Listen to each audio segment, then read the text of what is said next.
You will be interested to know that one of those lectures was entitled "The Fragility of Freedom" and dealt with precisely the threat to freedom from a centralized military government. No, but you will also like to know that aside from those 7 days which I spent in Chile at that time, I have had no connection with the Chile government. I have never been an advisor to the Chile government. I have never refrained from criticizing the political system in Chile. That's not the point. Professor, I don't think that anybody wanted to imply that you were in any way responsible for the society in Chile. I was not saying you were responsible for people being killed. The point I was trying to make, but I would have made if you hadn't interrupted, was that you claim to be the theorist of freedom. When you're asked to give an advice in this country, you gave one word: freedom. Right. But at the same time, you are on record here in this country as saying that a country which is among the most severe military dictatorship in recent years applied your economic theories truthfully. And the point I just want to bring out, and it seems that you have now acknowledged it as being true, that your economic theories can be applied either in a rigorous dictatorship of the proletariat, like in China, or in a dictatorship by generals. Look, are you going to say that the law of gravity is different in China and in Chile than it is in Iceland? No, All right, there are certain aspects of economics, as I explained before, which are scientific in character. The law, the quantity theory of money is a scientific law. The statement that inflation is always and everywhere a monetary phenomenon is a scientific law and not a political law. It is like Newton's law. If any country, whether it be a dictatorship, a democracy, whatever it may be, prints too much money, you're going to have inflation. If any country, whether it be a dictatorship or a democracy, wants to reduce inflation, it must reduce the amount of money it prints.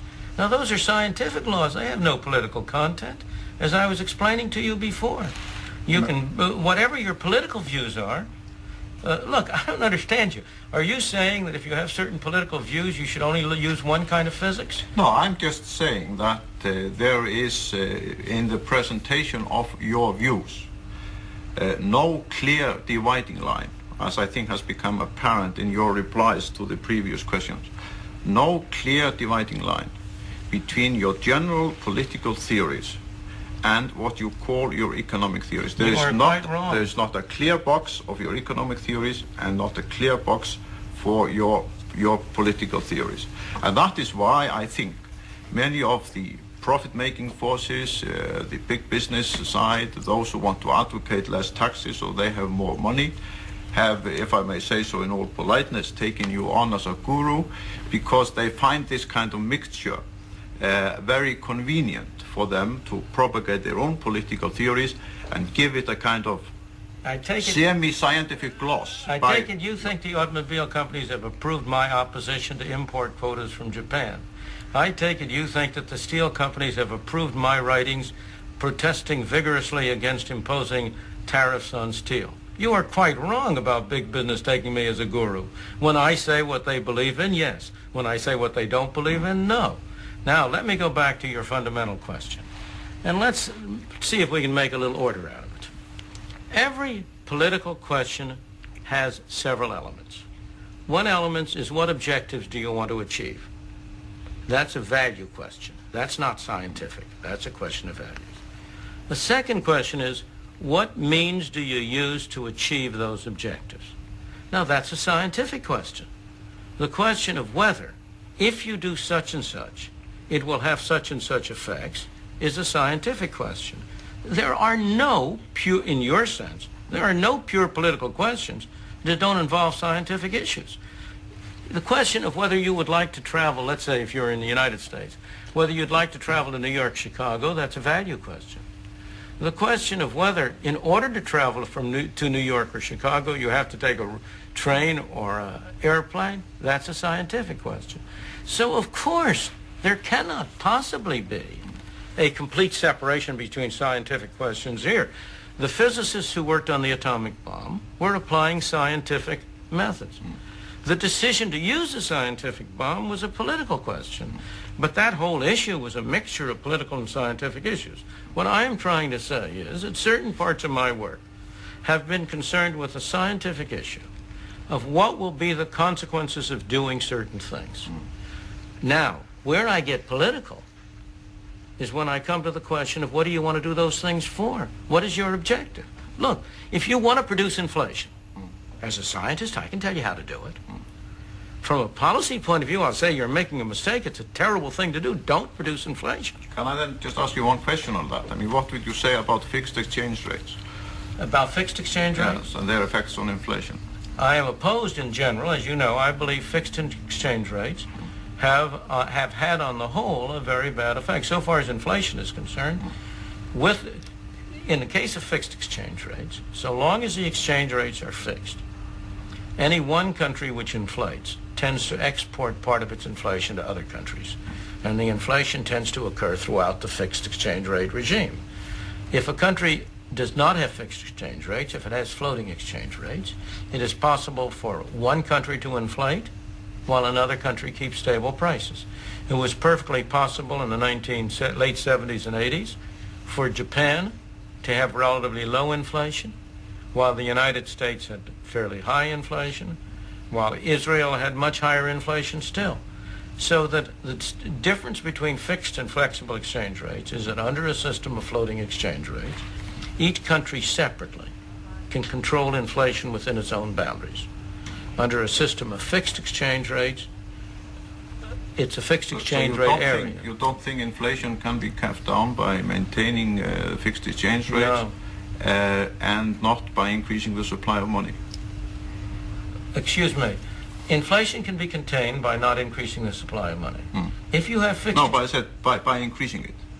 You cannot combine... I'm sorry.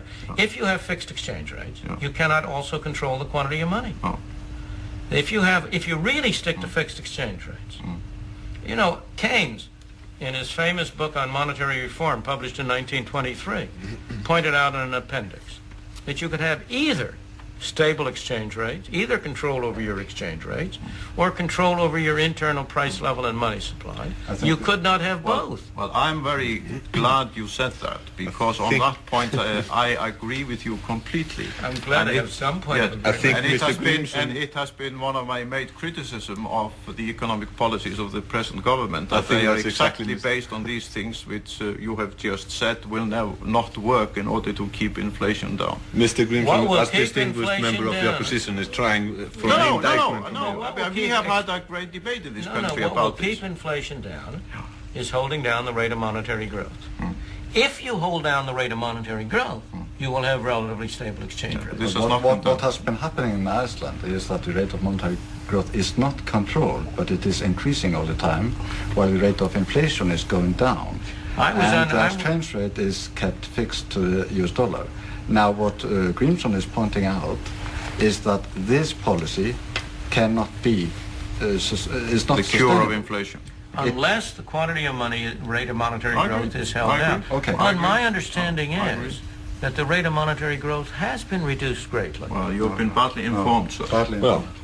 Maybe. I don't know anything about it. Let me explain. I don't know anything about the details of the Iceland situation, but I will say that if you want to control inflation, there's one and only one way you ultimately have to do it, and that is by controlling the rate of monetary growth. Now, what is also true... And not having fixed exchange rates. Well, if you have... It depends on what you mean by fixed exchange rates. Most countries of the world now have sort of floating exchange rates. This is completely fixed. Yeah. But if you have fixed exchange rates, that will force you to hold down the rate of monetary growth. If you try both to have fixed exchange rates and to increase the monetary growth, one or the other will give. You cannot have both. I agree with you entirely. Okay, if we can move away from that point. Professor Friedman, if I could break in here. You say in your latest book, which you written with Mrs. Friedman, Tyranny of the Status Quo, you say on page 73, I believe, something which startled me nicely, and I always like it when that happens. You say that the greatest threat to the security of the United States society is the welfare state. And you say also that it's even greater than the Soviet